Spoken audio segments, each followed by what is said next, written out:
Welcome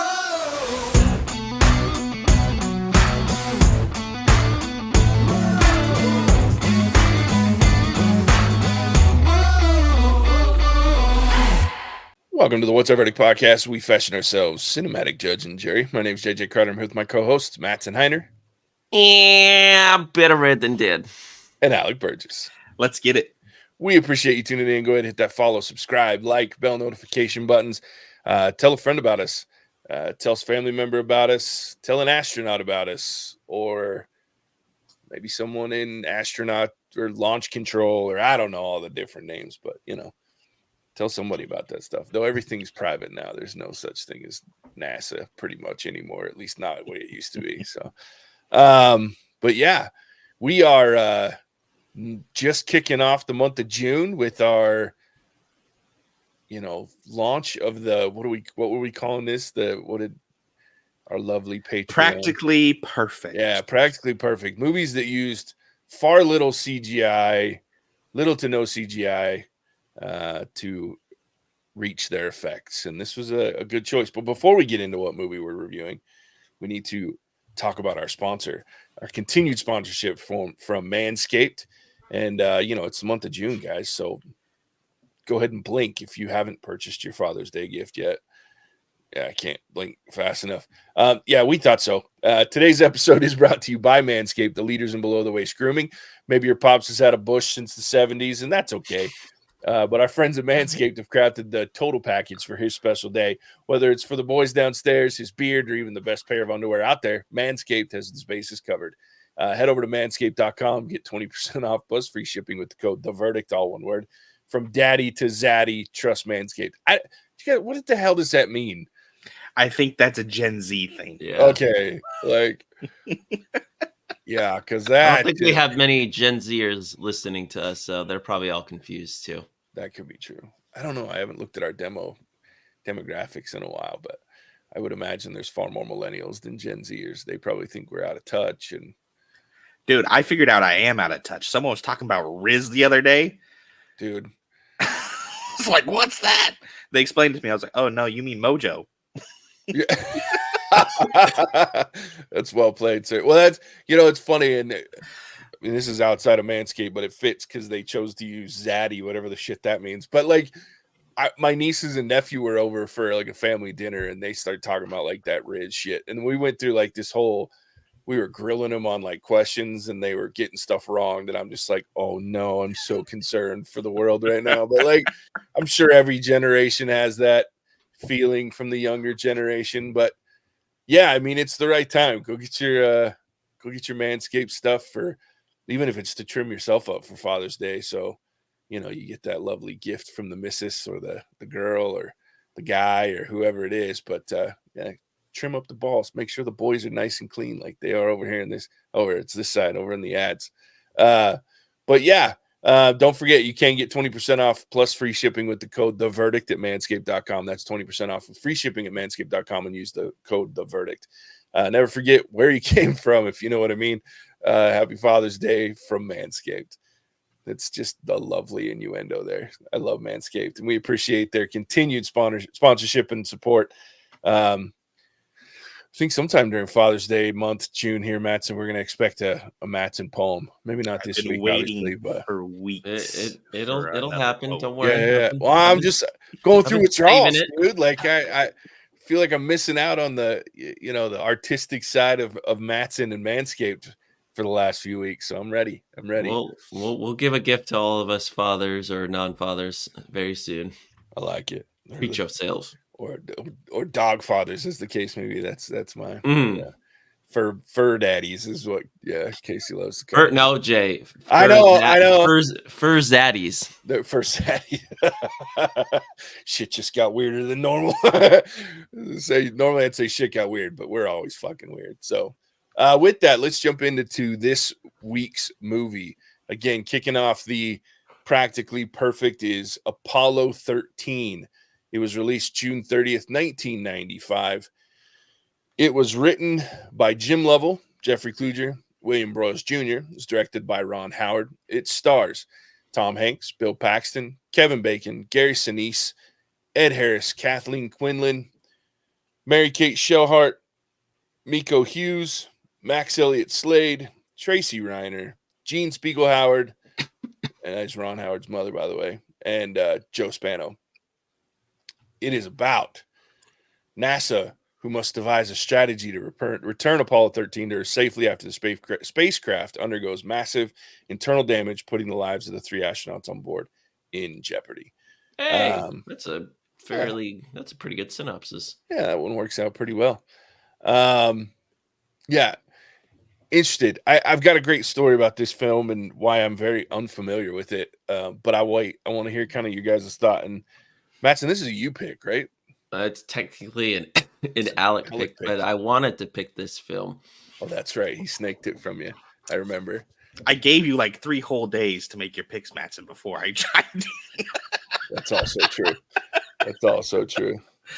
I mean, go for it, Alec. I'll go first. This is a movie that I was like raised on watching. My dad really liked this movie, so it was always kind of a go-to. I've always liked it. As far as movie goes, I think it's a great movie. Nice to sit down and watch it, and then it's kind of got a good balance between the heavy story that it is, and kind of a lighthearted banter. So I've always liked the mix. I think it's just a really good movie, which is kind of why I put it in here. It's always a good watch. But I want to know why Mattson loves it so much. Yeah, ironically enough, I was also somewhat raised on this movie. I think this is the first Tom Hanks movie that I can remember. Tom Hanks, as you all know, listening to me for years now, love Tom Hanks. I think this is probably why I like Tom Hanks, because I can't think of a movie before this that I could have named with him in it. But what I love Tom Hanks in this movie. I just love space. I grew up close to Washington, D.C., so we had the Air and Space Museum, and then they opened Udvar Hazy, this massive Air and Space Museum. So I've always just loved space. I remember growing up, I had the astronaut toys and was always just wanted to learn more about it. Space rocks, Mars stuff, you name it. And then I watched this movie. And as we'll talk about with this movie, I mean, not a ton of special effects as we know, but the practical effects, the miniatures, they collaborated extremely close with NASA. And like, as I've researched, this is considered to be one of the most historically accurate and true to life films because of the cooperation with NASA. And I really think that comes to life on screen. Like the launch sequences, like when I was little, felt like I was getting on the damn rocket with him, and I was in the cockpit and I was experiencing what happening. So it captivated me. But as I've got older, what I love about this movie is the sound, not only the soundtrack, but the actual raw power of the rockets. My dad spent way too much money on a sound system in our basement that I love to return to. And when I put this movie on, I remember I don't know if you all remember when Blu-ray versus like HD, what was it? Microsoft's version was like HD DVD or whatever it was. I don't remember what they were exactly called, but my dad decided to get both of them because he didn't know which one was going to play out. And we had one of the first ones he got was the HD version of Apollo 13 with this new sound system. We put it on, and I remember it just shaking our downstairs windows during the launch sequence and just like being blasted with sound. And I mean, I was older then, but I was like, this movie just got even cooler now. And the launch sequence was just awesome. I just like the movie. It has a lot to offer. It's kind of like a blast from the past as well, to see what time in life was like back then. Just love space, love the music, love the sound, and takes me to a place that I think is terrifyingly cool. And I love that it's historically accurate. Nice. Oddly enough, this is the first time I've ever watched this movie fully all the way through and actually remember it. So I've seen bits and pieces throughout the years, but when I was 14 and this movie came out, my girlfriend at the time, because we were going steady, it was so we decided to spend the day, like she was going to be up at her grandparents' house. That's the only thing to do in this town was go to a movie. So we were going to go hang out at her grandma and grandpa's house in Tennessee, and then we were going to go down to the mall and watch this movie, and because this was like the hype, like Tom Hanks coming out, we were excited. So anyway, we go up to her grandparents' house. Well, they have this beautiful property in Tennessee in the hills, and they have this in the backyard, this huge hill. So it was flat, and then it just kind of like started to taper off, huge hill. Well, there's a tree in the top of this hill that they had this really long ass roped tire swing hooked to it. And you can go out and sit on it, and you put, you did the whole, like, I pushed her out. We talked. Yeah, we're 14. We didn't know what the fuck we were doing. But at the same time, like, you could also grab a hold of the bottom of this tire, take a run out, swing your ass out. And because of the steepness of this hill, like, you swung out pretty far. Like, it felt really awesome. It was great. Well, the problem is the day before it had rained really bad. So the tire's full of water. It was wet on the inside. Well, hydroplaning is a thing for a reason. And so, like, your rubber's really slippery when it gets wet. So I did this a couple times. I'm feeling pretty confident. I was a pretty athletic kid. Grab a hold of this one time, swung out really far. Well, at the middle of this hill, they had sawed off another tree into a stump because it had blocked the swing vector of this tire swing when you did this, right? So I swing off, my hands come loose, and I remember going, oh, this isn't going to be good. And I hit the back of my head on this stump. I probably fell 8-9 feet. Like, it was no joke. Smack. And all I remember, I don't remember hitting the thing. I just remember, like, waking up, laying on her grandma's couch in the basement of their house and having this brutal headache. And apparently, like, I was fucking yelling and I was out cold. But I was, like, in and out of it, I guess, and just yelling and screaming and crying because I had fucking no cuts. I was lucky enough I didn't, like, no cuts, anything like that. And I'm just like, it's a headache. And everybody's like, okay, you're fine. And this is how dumb we were back in the day. They didn't take me to the hospital. They didn't take me to a doctor. It was a Sunday afternoon. But so then we're sitting there. I'm like, no, I'm fine. We have dinner. And I don't remember most of this day, obviously, after that. But, like, we still went to the movie, which was Apollo 13. And I remember going to the movie. I remember being in the movie. I remember making out with my girlfriend here and there, thinking this isn't fun. Because every time I would sit up all the way straight, like, obviously I had a huge concussion in the back of my head. And so I would sit up straight and it felt like someone was stabbing me with a hot poker in the back of my head. So I was sitting in this movie theater all hunched over, like barely watching it. And then I remember, and I was in and out. Like, I should have been in a hospital. I guarantee it. Just a terrible concussion. Well, anyway, but that's how I watched Apollo 13. Well, I never cared to watch it again because I didn't remember any of it enough to go, this was a great movie.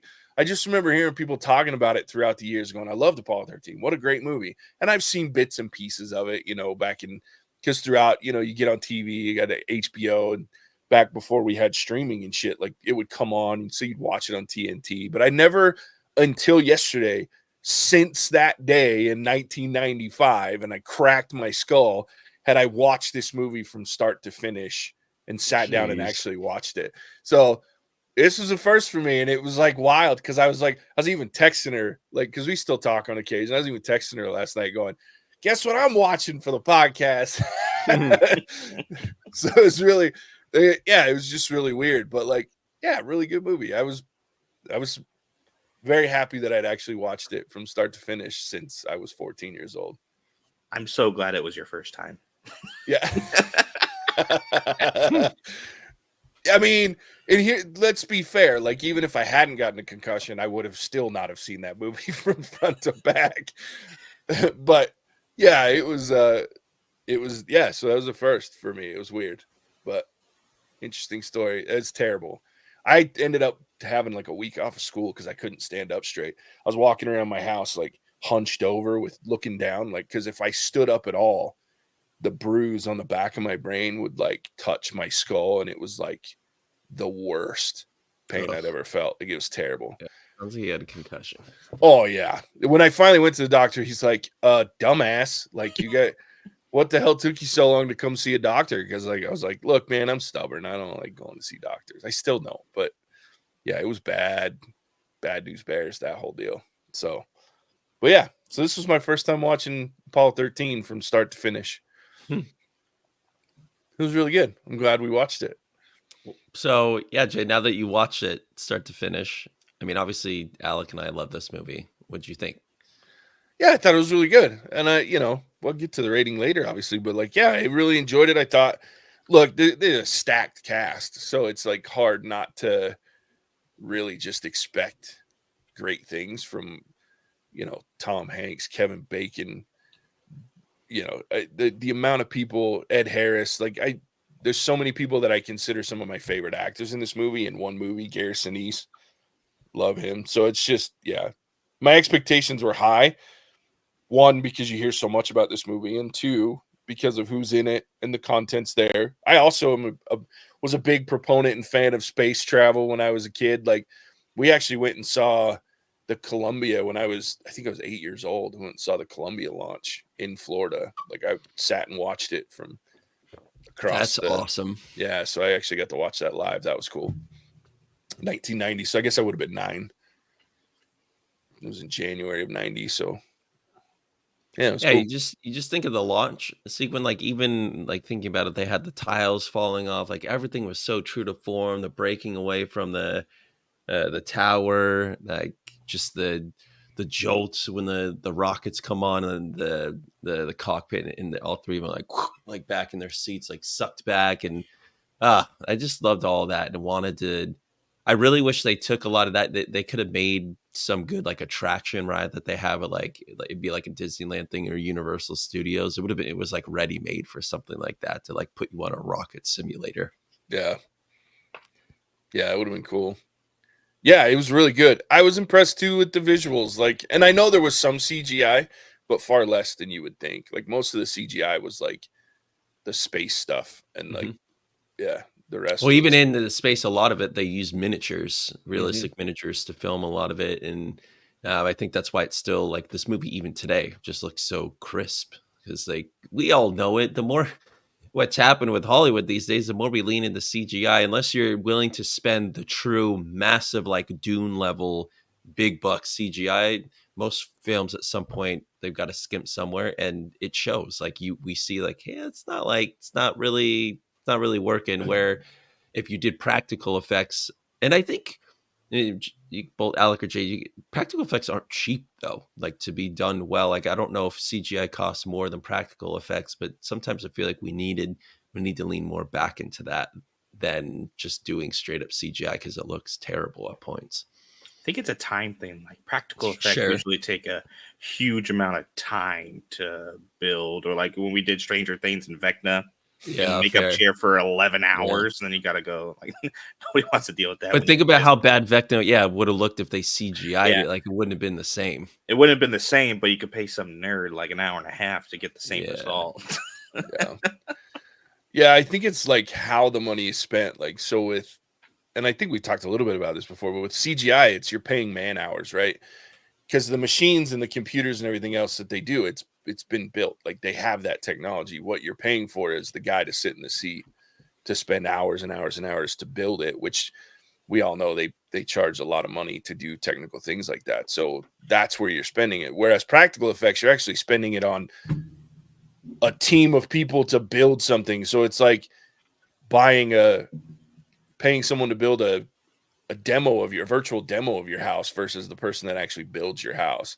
So you have to pay for materials, you got to pay for. So I mean, the cost equals out, but practical effects are getting more expensive because, to Alec's point, the time frame, even, you spend 11 hours every day for however long of filming in a chair, that's time you're not filming, right? Where if you CGI it, you can go in and film. And while some of the CGI, like, look, recently I just watched the freaking new Planet of the Apes movie. The Oh, CGI in cool. that is silly. Like, it's so good. Mm-hmm. But again, to your point, the budget was monstrous for Yeah, I'm that sure film. it costed buku bucks. Yeah. Well, and the actors spent 6 weeks in ape school, what they call Yeah. ape school, to learn how to move and And they to almost, get do that feel. that's a movie where I can understand it couldn't be made. Like you remember the OG Planet of the Apes. It's not that they were bad, like it was fine, but you can only get so far with makeup and practical where I think CGI, if you like you're talking about done Yeah. right, you can't do it like you could with CGI. Yeah. Well, and to me, it's almost still a level of practical because they had to go and learn how to Yeah. move. And if they're not moving like that, then they can't build that CGI around Yeah. that. So it's It's like, it's like what they did with the actor in Lord of the Rings, the guy that played Gollum, where yeah, he was that way of doing it is it's like you're talking about Planet Apes. It's a blending of both where you're using practical and CGI, and then you're getting the best of both worlds. I feel like, but a yeah. lot of times I feel like in Hollywood now, it's just let's make it a CGI, and it just feels lazy or not as well. It feels like it's an add on, and it detracts at points. Oh yeah. Well, could you imagine, especially in 1995? Like, let's be honest, they had CGI, but it wasn't That would have been amazing. horrible. Could you Yeah, imagine like seeing the Apollo, the lunar modules, like, you yeah. know, the different like things like floating around in space created by that shit, like the shitty lines that it would have had, and like that's where to me that the practical pays off, especially in a film like this, because you can build, you know, a recreation of the shuttle and the lunar module and like the different things that they had to look like it. And they have, you know, you can create that level of detail in a miniature, things like that. Like, and then you film it and then just put the CGI where it's needed, right? Like put in some stars in the background, put in, you know what I mean? So being smart with it. And I think to your point, Mattson, like that's where we struggle with and why this is such a good example is it was smart use of CGI versus just using it because it's available. I think if we do it smart, then we have good movies that you can't I'm tell are huge CGI. I'm curious, JJ, since you're our resident Star Wars nerd, did you appreciate the more miniature ships from the OGs or like the new one? Because I even think of some of the newer ones where to me it was overblown CGI. I'm like, I can tell this is a CGI ship to the point where that usually means it's bad. But some of the OG miniatures, like they looked incredible and they added like a little bit of the CGI where it was needed. And that's where I feel like a lot of times we just did it because we could do it, but it's like, well, maybe use a miniature and add some of the add-ons like you're talking about or something. But I feel like Star Wars is one example for me always where it became too much because it was too easy. Oh, I would give anything to have Disney Fox. Well, it's not Fox anymore, but Disney, Lucasfilm release the original cuts of the original trilogy.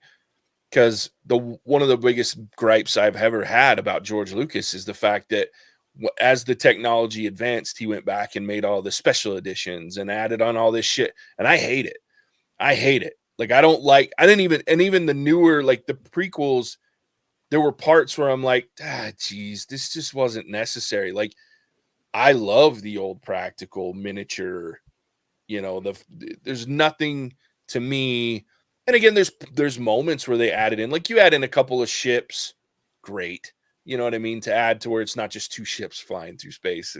But like there's a lot of it. And then but then you have moments where he adds Jabba the Hutt into friggin' episode 4, and you're like, no, that doesn't that he looks awful, dude. And it's such an unnecessary scene. So yeah, I'm with you. And I think, yeah, this is a good example of a movie that did it intelligently and did it where it was necessary, but then did the right thing to have the visuals look Yep. good and not be distracting. Um, and I've said it a million times. I think we're too reliant on CGI Yeah. versus. I think if we got creative, we could make some of these visual hit mishaps where people bitch, like removing a mustache from Henry Cavill's face. Like, fuck off. Like, how do you fuck that up? Like, just wait. You know what I mean? When they release it and it looks terrible, and some dipshit in his fucking basement can make it look better. Come on now. Yeah. I think, and just reading more about this film, they use actual blueprints from NASA to construct like the command module, for instance, and the ship and things. And you read that and you're like, doesn't every movie do that? And then what you come to find out is no. Like and we've seen so many one where the director's like, I will just do this. We're smart enough, we'll just do that. And to me, it blows my mind because you look at the attention to detail in this movie. It's one of the reasons it was so good is because it felt like you were in damn space. They even did zero gravity scenes with the actors where they had them fly around like the parabola of the earth so they could get that true feel. And again, you're like, oh, like every film would do that. Well, I mean, one that probably costed a fair bit of money. Two, you're like, oh, like these days with CGI, we could just figure it out or make it look true to form. You can't make it look like it did like that unless you're doing the real thing, and it paid off. Yeah.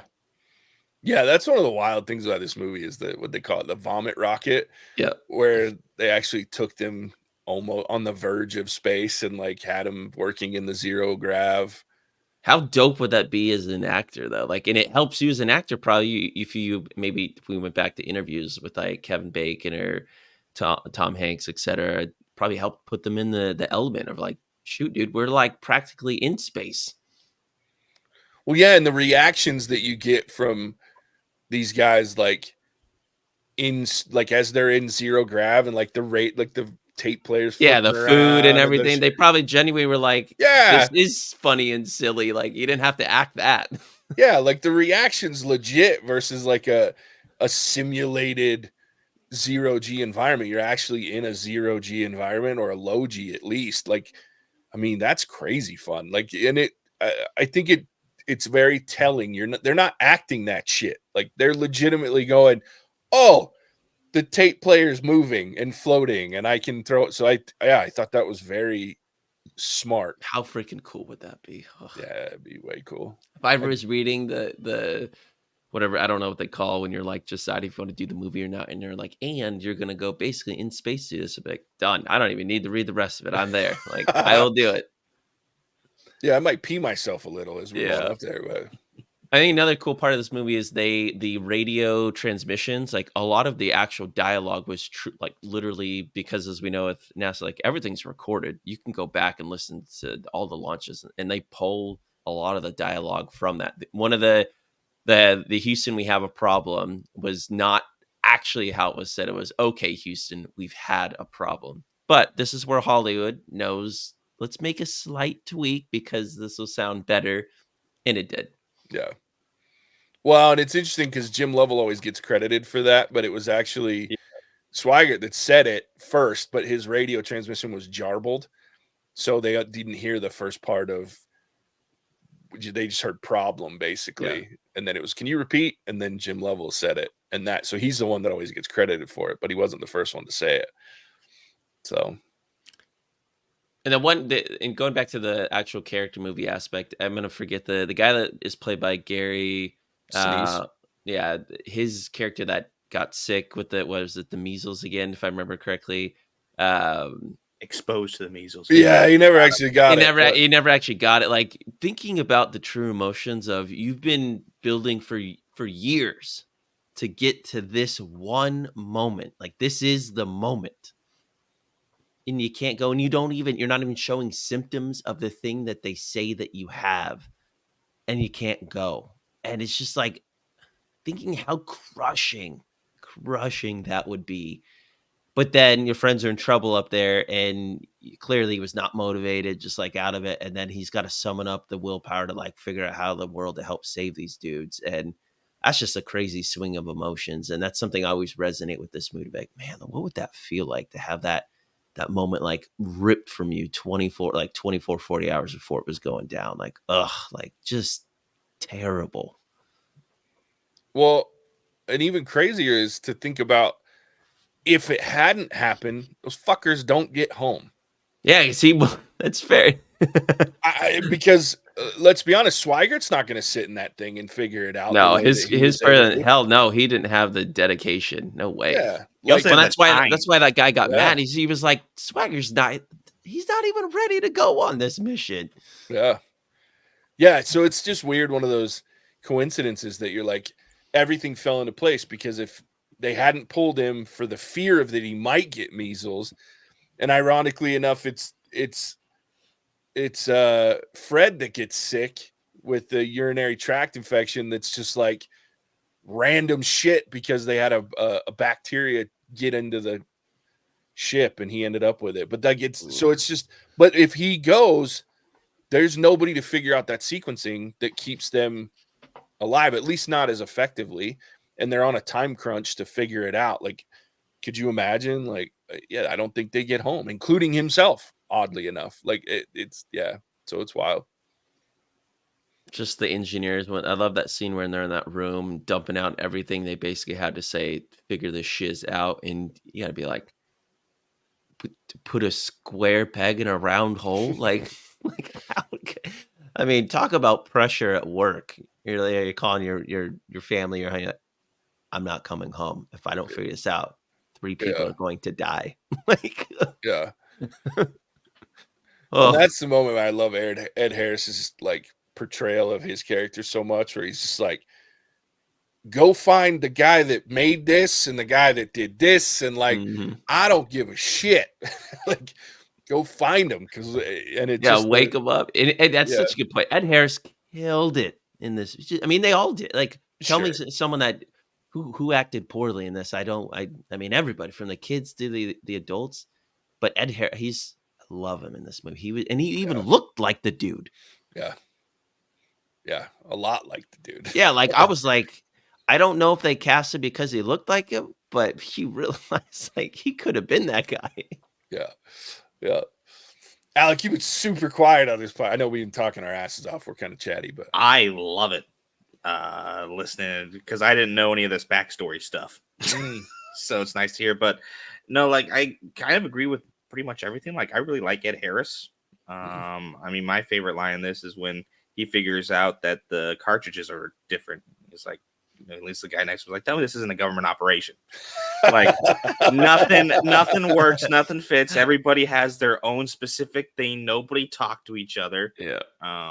And I mean, I have my conspiracy theories, right? So I'm in that I don't believe in coinky dinks kind of thing, but I just love the story overall.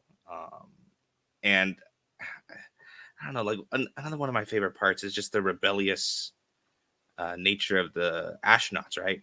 Mm. When they're like, okay, I'm sick and tired of everybody being able to tell what my kidneys are doing, right?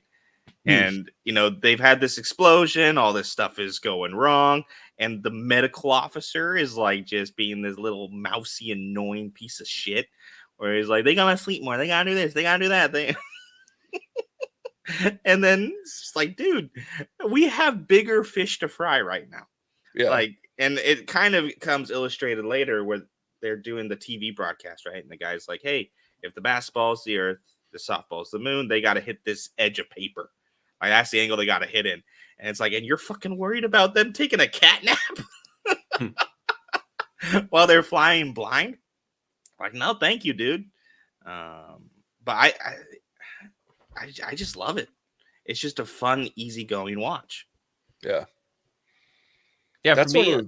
Go ahead, I man. was gonna say, like, they're in looking up what's accurate in this movie and what's not. Like, pretty much, it's funny. Like, you look at like everything is basically all accurate. The only thing that's slightly different is some of the actual events that happen on the spacecraft. It happened slightly differently in a way that was harder to explain to the audience. But they didn't really change much of it. And I think, Alec, you bring up a good point. You just taking that example you talked about with the object lesson. This movie did a really good job of simply explaining what the hell happened, what needs to happen, and why this is such a big problem. And it's not hard to grasp on that. And I think a lot of times with movies with complex problems, it's not told in a way that's easy to understand, or they have to use too much exposition or a narration or things that like I always think about JJ, where he gets mad about like, they took me out of the movie. Like, why did they have to do that? This movie keeps you on the edge of your seat as those big moments are happening, and you don't have to be like, "Oh, that didn't make sense to me. I don't know if that's believable." It was easy. I mean, it also helps because it was true, but they didn't have to over embellish it or do something that was out of the story's true character. Where like I always bring up, Remember the Titans, true story, but then it's not like it's like not really true. This movie's true, and like that's something I love about this movie even more because I know it is, and they did such a good job taking those really complex aspects and telling a great dramatic story. Yeah, the one thing that, and this kind of goes to show like the genius of Ron Howard too as a filmmaker, is they did create some additional like broadcasts around what was happening. I don't know which ones it were. I'd have to do some research to figure it out, but not every one of those broadcasts that you see happening on TV actually happened. they used it, to your point, Mattson, as a storytelling piece, like to say, this is why everybody's freaking the fuck out, because they have this moment and it tells you where they're at without having to like do that shitty exposition, and it fits the narrative. So to me, like, it's such smart filmmaking across the board. And I think that's what I was most impressed, actually, sitting down and watching all of it. Like, I've seen the major scenes, right? But Yeah. watching through, like, it's so intelligently built, and the pacing at the beginning is so fast. Like, you skip around real quick. Like, their build up to go on these missions is years worth of work, and you don't. It looks like they do it for 3 days, right? Like, and so it's like but it's works because you still understand how much work they've put in, and they use the situation with Ken and Gary Sinise's character to show, I've put in all of this work, and now he's got 3 weeks to get ready, or 2 weeks, or whatever it is, 3 days, whatever. And it's like, holy shit balls. But I love, to your point, like using things that make sense to tell the story versus the only exposition we get is the end where Tom Hanks's character is telling what happened to everybody. So it's like, I loved it that way Changes too. like, you want to go to the moon? All right, let's go in 2 days. We're ready. Exactly. Well, I'll be honest. You're going to be flying it. You're the pilot. Yeah. When I was a kid, like, and especially after we went and watched, the launch, I'm like, oh shit, I want to be an astronaut. And then as I got older and you start to realize what you have to do to be an astronaut, I was like, I'm good. It's like, I'd love to go to space, but I don't want to have to navigate a space of area the size of a slice of paper, right? Like, I'm good. I'm out. That, and like muscle atrophy and like all the things that you go through when you're in space, though that didn't impact those guys as much because they were only up there for a handful of days versus these guys that are in the space station that are there for months. Yeah. The other thing that struck me was like the confidence of everybody in the control room. Yeah. Like, I don't know if that was something that they kept true to point, but you have all these people who are like, no, like, listen up, dude. Like the one guy who figures out the power problem, he's like, they don't have 16, they don't have time to get back. They're going to be dead by the time the batteries run out. And like, hey, we got to shut it down. They're burning time. And I've been looking at this for the past hour. Like, it's like, I did the research. I went through, I wasted an hour to make sure I was right before I came to tell you. And then I came to tell you. And now I'm telling you, like, we need to make a decision now. Just the overall confidence. Like, I was thinking about in my own workplace, right? The amount of times that like my colleagues and coworkers go to the boss for like permission and like want to tell every little thing that's happened. It's like, oh, hey, I found a problem. Right. And it's like, you spend so much time talking about the problem. This guy's like, nope, found the problem, did the math already, figured it out. This is what you got to do. And I was like, damn, that'd be a nice guy to work with. Right. Boom, here it is. But it was like every single person on this team, right? Even the guy who's watching the auction fall, it's falling, right? He doesn't panic. He's like, hey, okay, let me get back to you 1 second. I got to run a scenario or whatever it is. Yeah. And all this time they're venting oxygen into space, like, and it's falling fast enough to where you can actually see the needle going down. So I was like, oh, the confidence these guys had to have, and the cool heads to work in a panicky situation. Like, no, thank you. Well, and the level of intelligence, the guy built a freaking CO2 filter using stuff that they knew they had on this module, and we're like, okay, we're going to walk you through building it with fucking duct tape and a goddamn piece of plastic. It's like, what the shit? And they're just talking them through it. That part to me, I'm like, rip the cover off the flight manual. Yeah. The cool-headedness and like the level of intelligence that you have to be, and he's running through the hall holding this thing, and then he's like, I gotta teach him how to make it over a radio while they're freaking plummeting in freezing ass cold temperature. I'm like, that's wild. Like, that's just the amount of pressure that everybody was under in that had to, in that situation, like, is crazy, because that's terrifying. Like the oxygen tank actual explosion, that was true to form. That's how it happened. The only thing that was like slightly dramatized was the alignment using the Earth, like to get back on track. It still happened that way, but my guess is it probably was, as I'm reading, a lot easier than what it showed, but I think it really fit with the movie because we were already on edge. And the thing we haven't talked about with this movie, got to give James Horner credit, because the dude, when the drama was there, the music was on point, whether it was the famous or it was like the dramatic drums, and like the there's a lot of those like one note noises, like like all the stuff that happened when it was especially like the telemetry with the earth, the oxygen tank. Anytime crisis happened, that music was on, and it was just so well paired with what was happening on screen, that I couldn't watch that in silence because it wouldn't feel the same. Like Yeah. music definitely, we all know why it's in films, because it transforms our emotions, and it was exceptionally well done in this film. Agreed. Hence why it won best sound. So, yep. Oh yeah, good film. All right, should we rate it? Let's do it. All right, Alec. My movie, my Your rating. movie, your rating. It's a tricky one for me, right? Because I love the movie. Grew up watching it. And all-star cast. I just don't really... I'll get in trouble if I say what I think. So I'm going to go ahead and go with... I'm going to give this a 4.5. Because this is a fantastic movie. I will sit down and watch this anytime. Regardless of my own personal beliefs, this is a very, very, very good movie. It's 4.5. I will watch it again. what's the 0.5? 0.5? I don't think it actually happened.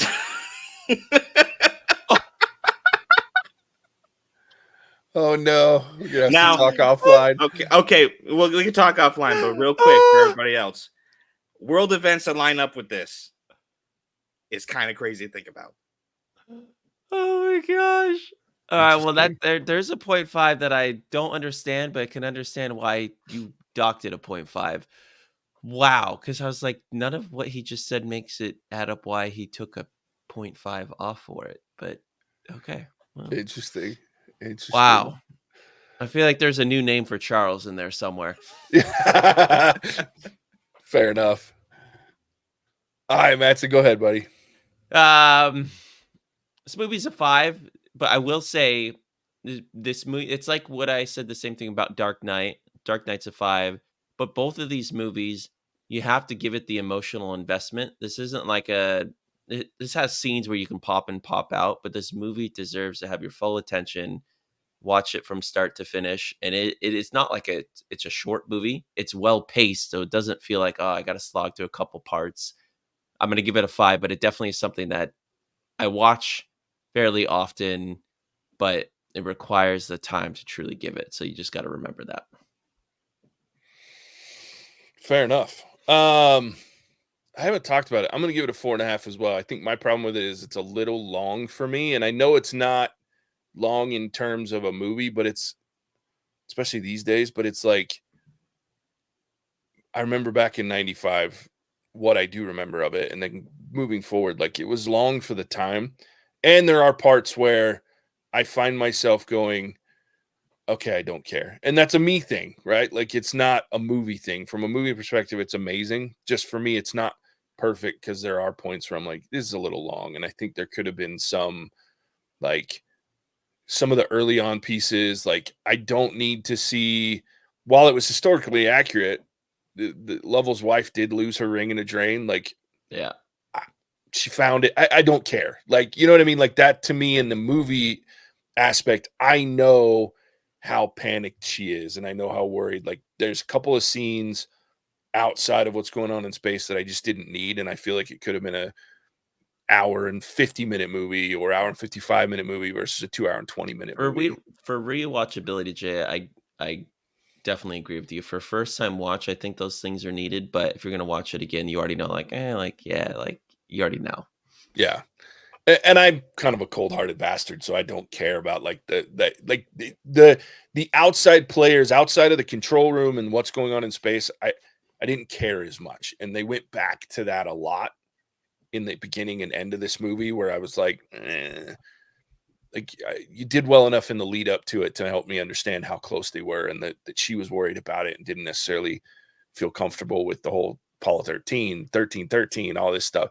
Anyway, I just feel like it was a little overdone, which extended the length of the movie for me. And sitting down and watching it for 2 hours and 20 minutes last night, I was like, it's a little long. So 4.5 for me, but I would watch it again. Like I don't know that I would like pick up and watch it anytime, but I would certainly watch it again. Like, it's a great movie, great acting, great almost everything except for the length for me. But yeah, great movie. Wow, there it is. It's kind of a fun movie to start off the month of June with our Practically Perfect with some cool, and it fit the bill, right? Like, made a lot of sense with the effects and how they made it work, especially in 95. So there it is. Alec, tell everybody where they can find us when we're not getting some weird theories from you. Happy to. So thank you for tuning into our review of Apollo 13. This is week 1 of practically perfect movies, like JJ said. And special thanks to our current patrons, Male Nipple Appreciation Society, Rich, and Max Bialystock, for choosing the picks and the category. Patreon is where all our voting and selection process happens. So if you want to be more involved in the podcast, check us out there. It's also where extracurricular content, which I'm assuming will take place after this episode, is going to be uploaded. So find us there at What's Our Verdict Podcast. With that, I'll kick it back to the great Bambino, the Titan of Terror, JJ. Yeah, we also do extra episodes for those guys, and we're going to have to record those this month here soon too. We got all 3 of them now, so we'll share that. But if you want to check out some extra episodes, we're even more crass and ridiculous than we usually are, because it's Patreon only. Come join us. With that, as always, we appreciate you tuning in. We'll catch you on the next one. Bye. Hasta la vista, baby. Cinemagic out. Whoa!